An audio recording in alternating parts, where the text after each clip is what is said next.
Good morning, friends. Welcome back to the kitchen. You're looking at, this is Thomas's Dutch oven pot. Today, I am now going to show you how I make my homemade Sunday gravy. I call it gravy. I was married in an Italian family. I was always taught if you buy it in a jar, then it's called sauce. If you make it from scratch, then it's gravy. Okay, so I have that out. I am just going to start warming up the pot because I had to clean it because I got it out of the basement. And what I did to cut back on some time is, this is a half of a green pepper, finely diced. This is 1.5 shallots, pretty small. And then I have the rind off my Parmigiano Reggiano to throw in. And I'm going to be using some extra virgin olive oil is what I recommend. I do have some fresh basil. So let me show you. There's only one thing in this little pile that's slightly different. So I always get this brand. I get 2 tomato purees right there. I use diced tomato and it's 1 can of crushed. When I was out with Debbie that time, they didn't have it. Just, you're seeing the sun coming through the window. Sorry about that lighting. So it's usually a whole can of crushed. You can just throw this in a blender and just crush it. And I have some tomato paste. But I'll take you through step by step. Now, authentically, the authentic Sunday gravy has pork, beef cubes, and all that jazz in it. I'm just making the gravy part because, as you very well know, I've already made meatballs. But, like I said, I washed this out and I'm just letting it evaporate some of the water off. And then we're going to get started making my Sunday gravy. If you want to look up authentic, you put pork in it, you put beef cubes in it, the bones or whatever you want, and then like meatballs and sausage. I've done that a gazillion times. Today's going to be with meatballs. Now, I don't normally add sugar into my gravy ever. But if you want to take the acidity out, you would just use 1/4 of this and you're going to grate it in. I don't always do it, but I never use sugar ever. So you're just here in the pot, evaporating the water. I took some of my garlic pucks, which is the way I preserve garlic. Be like a tablespoon. I brought them out of the freezer so I can throw that in. So that would equal out to about, you could do it razor thin garlic. It's about 2-3 cloves. But if you do it this way, you could throw 2 of these in and you're good. If you don't like garlic, just omit it. Now, I want to make sure all the water that's going in this pot, you're going to see how fast this comes together. And then you want to let it cook for at least, because it's Sunday sauce, so look for the can opener. You want to let this cook for a good 5 hours. I have it on the lower burner on their stove. You're setting on the fast burner. I don't want to put it on that because I wouldn't want it to scorch. So now that that is pretty much evaporated from cleaning it, I'm going to go in with some extra virgin olive oil. As my mother-in-law said, because at my wedding shower, she got me a very good pot and a good wooden spoon. And said everyone needs, it's about a tablespoon. Everyone needs a good wooden spoon when they're making homemade gravy, is what Mom always said. But I'm in someone else's house, so we will just use hers. Has slots in it. Wouldn't recommend it, but okay. Now what I'm going to do is I'm going to go in with what I've already just took the time to do. You can use regular onion. I'm using shallot because I have them. And they're really, really good. So you go in with the extra virgin olive oil and all the shallots and your finely diced half of a green bell pepper.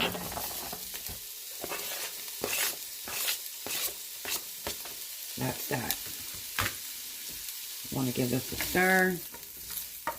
This is just how I do it, so want to make sure you have a clear view into the pot. Let's lower you down just a wee bit more. And it's in the morning here, so when you do homemade gravy, you want to get it started in the morning. You could also start it the night before. Put it in the oven on 170. I've done that before. But mainly on the stovetop. So we're just going to let that go and let that just start getting a little translucent.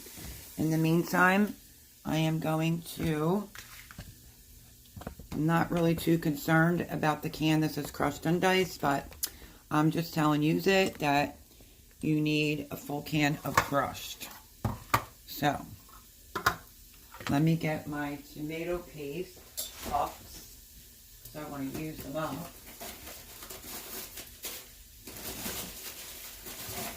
So if you're using a can of tomato paste, you're going to go in with about a tablespoon. These are about a teaspoon. I froze these melon ball scoops.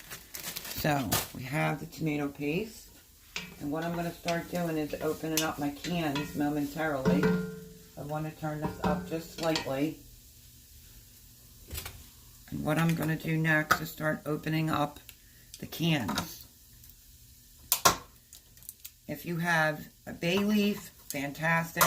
Throw a bay leaf in. I'm just going to throw in fresh basil and dried basil. But a bay leaf or two and let it just cook away in that gravy. I washed all the tops of these cans off as well. So while that's sauteing over there, we can at least get the cans open.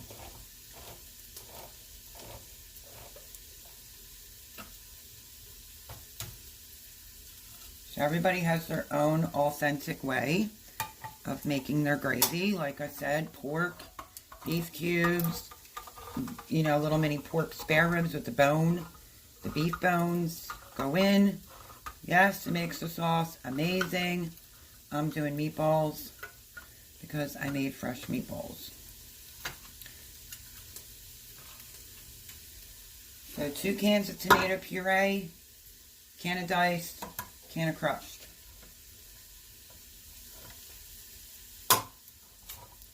Now, Mom, God rest her soul, who's in heaven, made it the exact same way, but she went in with 2 little tiny cans of tomato sauce when she made her Italian gravy.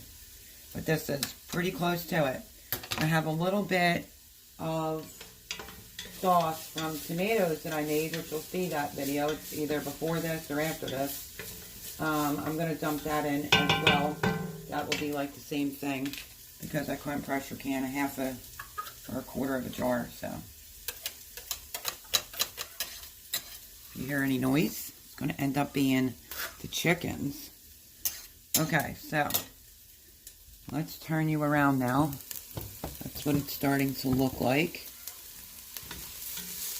We're waiting for the onions, shallots to get translucent and get the peppers a little bit softer. If you cook this really well for a lot of hours, it's practically going to disintegrate within the gravy. Or if you like yours chunky, you can leave it chunky. I'm going to go in now since that's looking pretty good. If you're allergic to garlic or for some reason don't like garlic, don't add it in. I'm going in with 2 of my garlic pucks.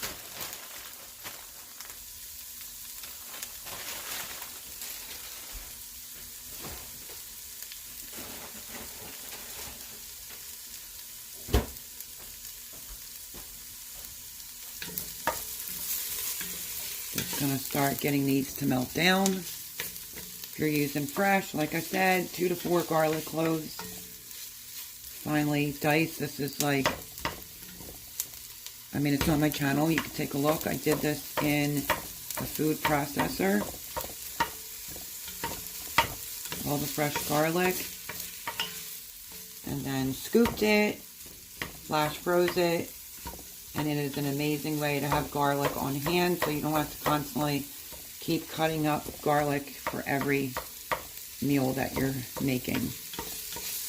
So we're just getting the garlic to go down a little bit.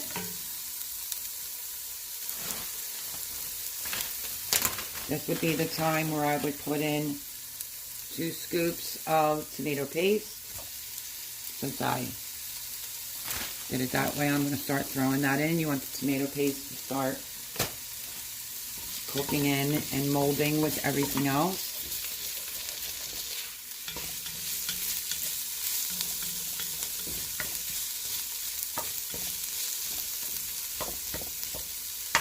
Plus the garlic doesn't burn as fast doing it this way. So I'm just trying to help it along and chop it down, that garlic. Just keep moving it around. Now what I'm going to end up doing is I'm now going to go in with some dried herbs. I'm going to go in with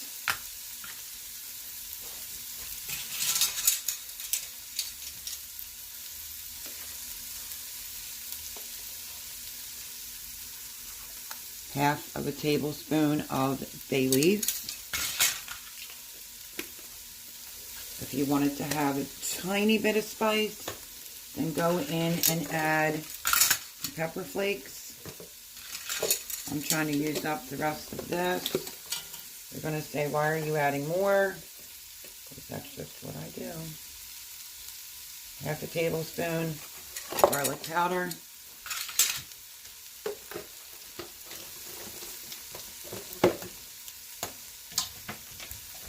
I've done it before where I put a piece of pepperoni in it. Just be careful on the pepperoni that you get because it can make the sauce very spicy and greasy. So you gotta be really careful. Literally, minuscule amount of pepper flakes right in. Just start moving it around because you want the herbs to cook. I'm not worrying about the bottom. The bottom will be fine when I put the liquid in. I just want to make sure that the tomato paste is pretty much crushed up. Now I'm going to go in with some kosher salt.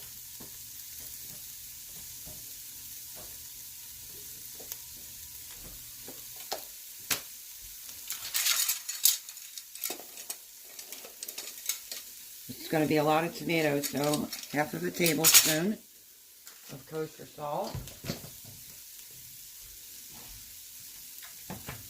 Half of a tablespoon of onion powder.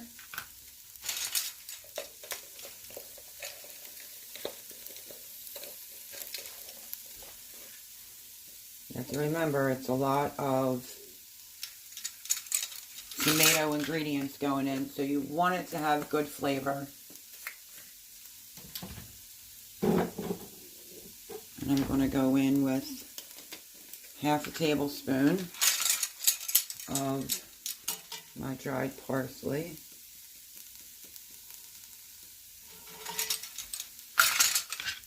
And then I have homegrown, dehydrated oregano. I just have to figure out where I put it. Be very careful. I also have dried basil. But be very careful with oregano because it's much stronger, like if you're doing it fresh. So basically what I'm going to do is I'm just going to grab a branch and I'm going to pull these leaves. Get these leaves off without getting any of the stem in here.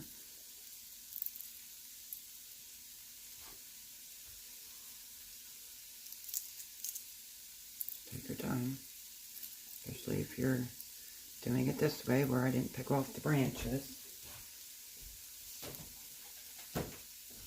There is fresh growing out there, but I didn't have time to go out there and get any today.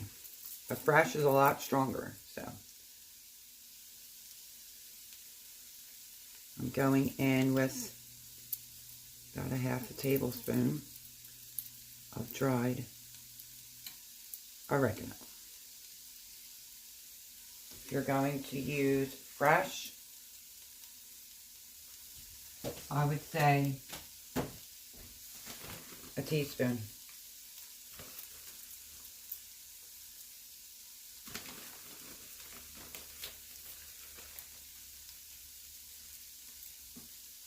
Okay, that's enough oregano. Now we're just going to give this a stir. Smush down that garlic paste. Get the herbs so that the herbs start cooking. This is what I do right in the beginning.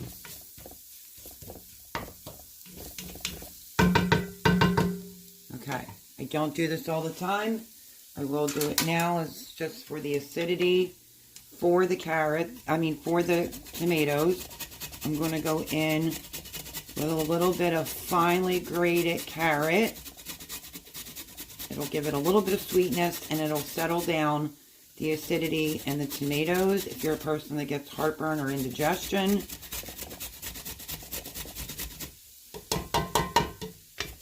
I'm just going to use a 1/4 piece.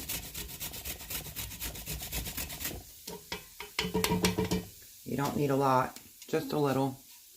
Grated carrot. Like I said, I don't even always do it because I don't get indigestion or heartburn from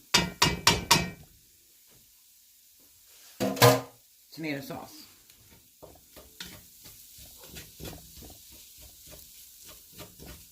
Now I canned frozen tomatoes.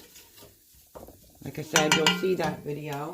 I want to go in and deglaze my can with the rest of my sauce, my homemade sauce that I wasn't able to can. So this is what I have right there. We're going to go in with this.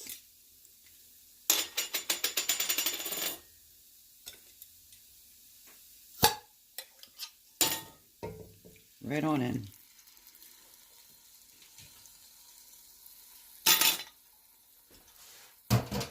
Homegrown. Just not enough to fill it. And then what you do, if you're using a Dutch oven, just start using it as a deglazer for the pan to get up any of the herb bits. And this is how it should look in the beginning of this process. A little bit thicker. You can see the little bits in here. Carrots will melt right in. Once this comes to a slight bubble,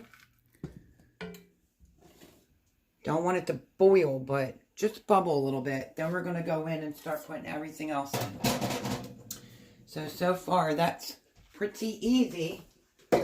Takes nothing to put this together. And it's how my mother-in-law always made it. So basically what I just added in there would be like Mom adding her 2 little cans of tomato sauce. So that is in there. There's nothing stuck to the bottom of the pan.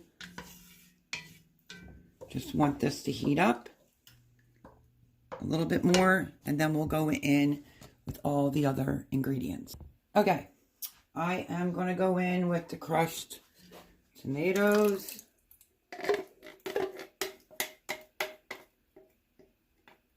Waste nothing. We'll put a smidge, we'll do it to each can. Swirl it around so that you get out all the goodness out of each can. We're going to go in with the 1 can of diced, all of it. And then we're going to go in with the 2 cans of tomato puree. This is how simple this is. I didn't put any pepper in this, as if you noticed. Taste it for seasoning. Just put a little bit of water in your can and just swirl it around. You know, the older generation wasted nothing.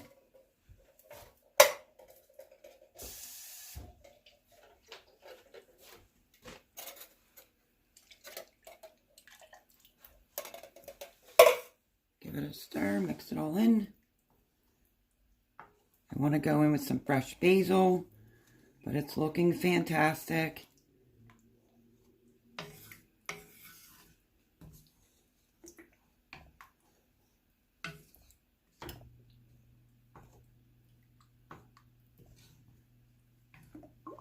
And now I save the rinds to my Parmigiano Reggiano. You could keep them in the freezer. Drop them in now. And honestly, that's about it. You can go in with your meat now as long as it's room temperature. So, let's see.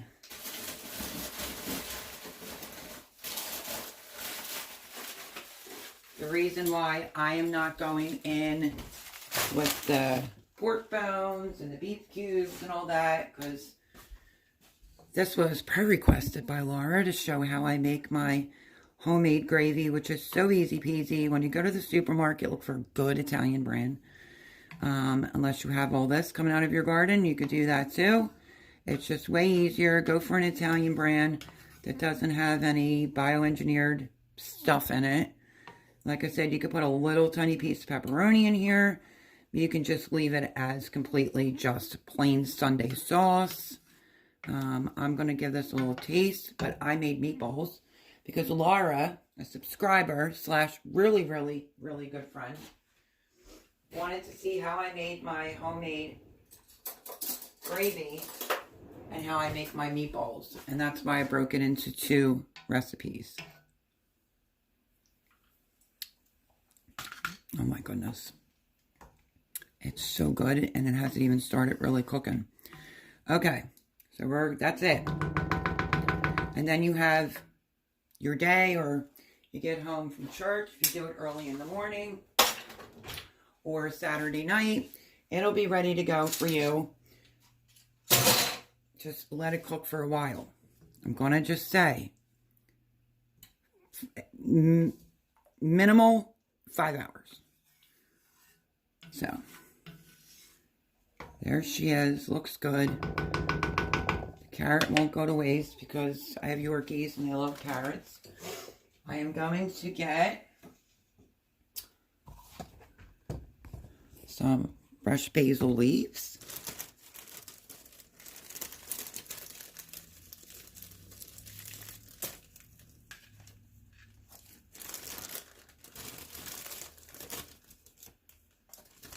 Ah, oh, this smells amazing.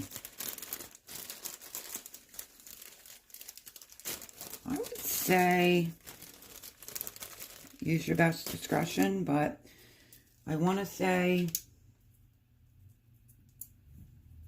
4 or 5 leaves. It's so delicious. You're going to want that in your sauce. So some of my leaves broke. That's okay. The ones that broke, show you this little trick, if you can see. You put the basil all in a big leaf of basil, like so, and then you want to roll it up like a cigar, and then you just do a chiffonade of the basil. Just roll it like a cigar. Save some basil to top off. You can make spaghetti, baked ziti. We did something different every Sunday. We do raviolis, choice is yours.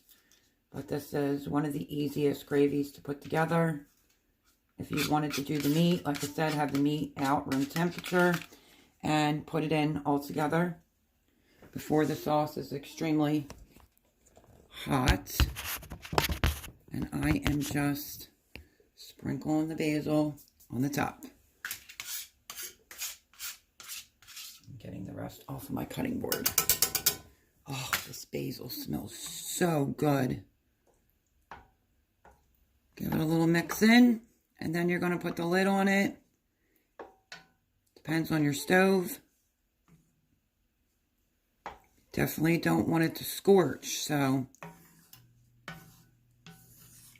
I am going to put it on 3. Okay, now what I'm going to do, the meatballs that I made,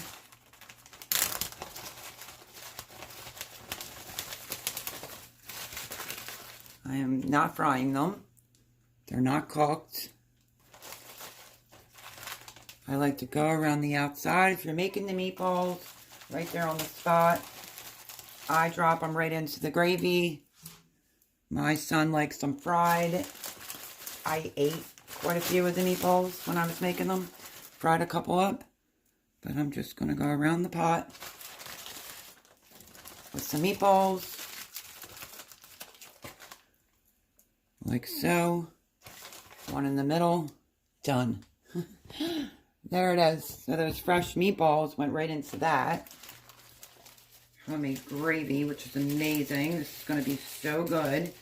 And it's all done nice and early. So, that's it, my friends. I'm going to put the lid on. I'm going to let this cook all day.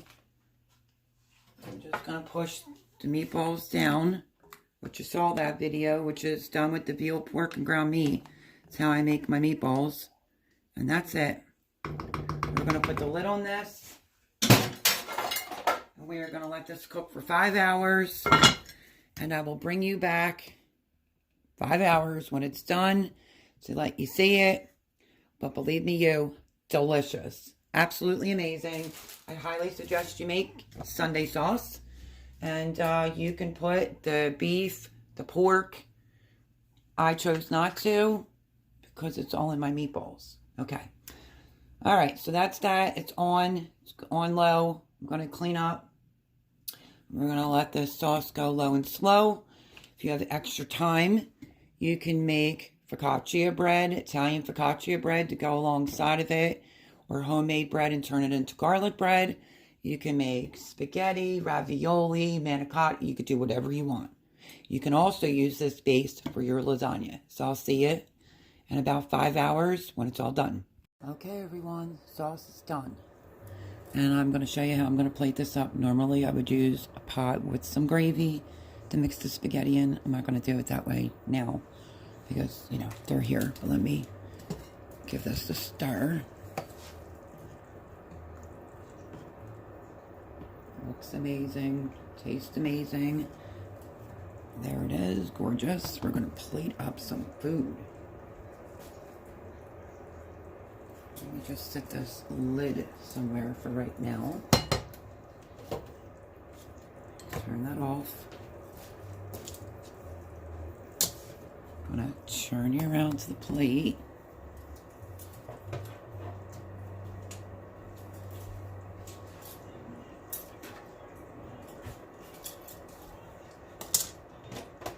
If you hear anything, it's just the fan on the stove. And Jean with the TV on.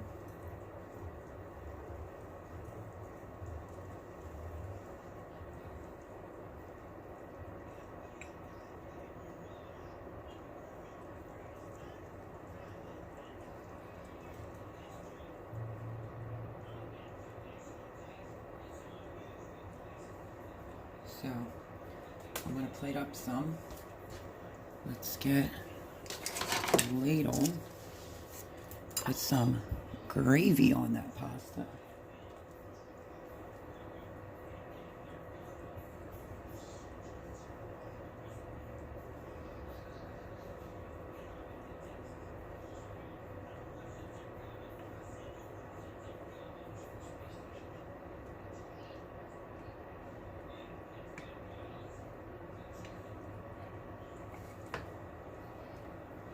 Looks delish. Now I'm going to put some sauce on it. I mean, some Parmigiano Reggiano cheese on it.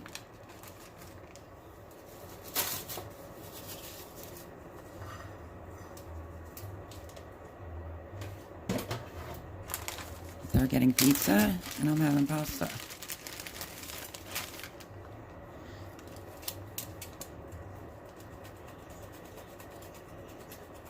Some good cheese all over it.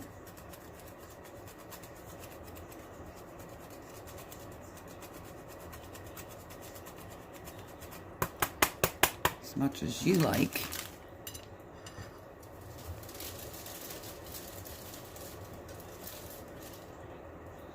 I'm going to go in with some fresh basil. Just tear it up.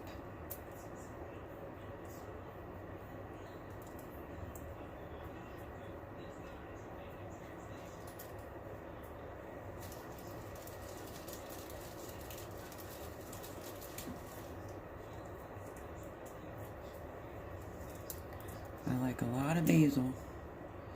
You can do you.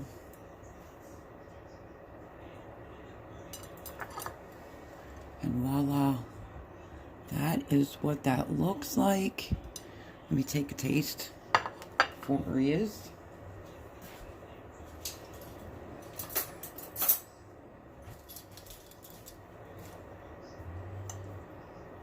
Oh, look at that meatball. Just falls. That meatball just falls right apart. Oh my goodness. Mm-mm-mm.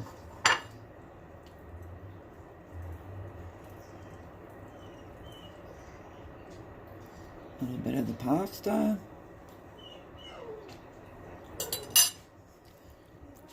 So good. I hope that you enjoyed my Sunday sauce and meatballs. And now I'm going to enjoy this. So, thank you for joining me. I'll see you next time, friends. Make the gravy.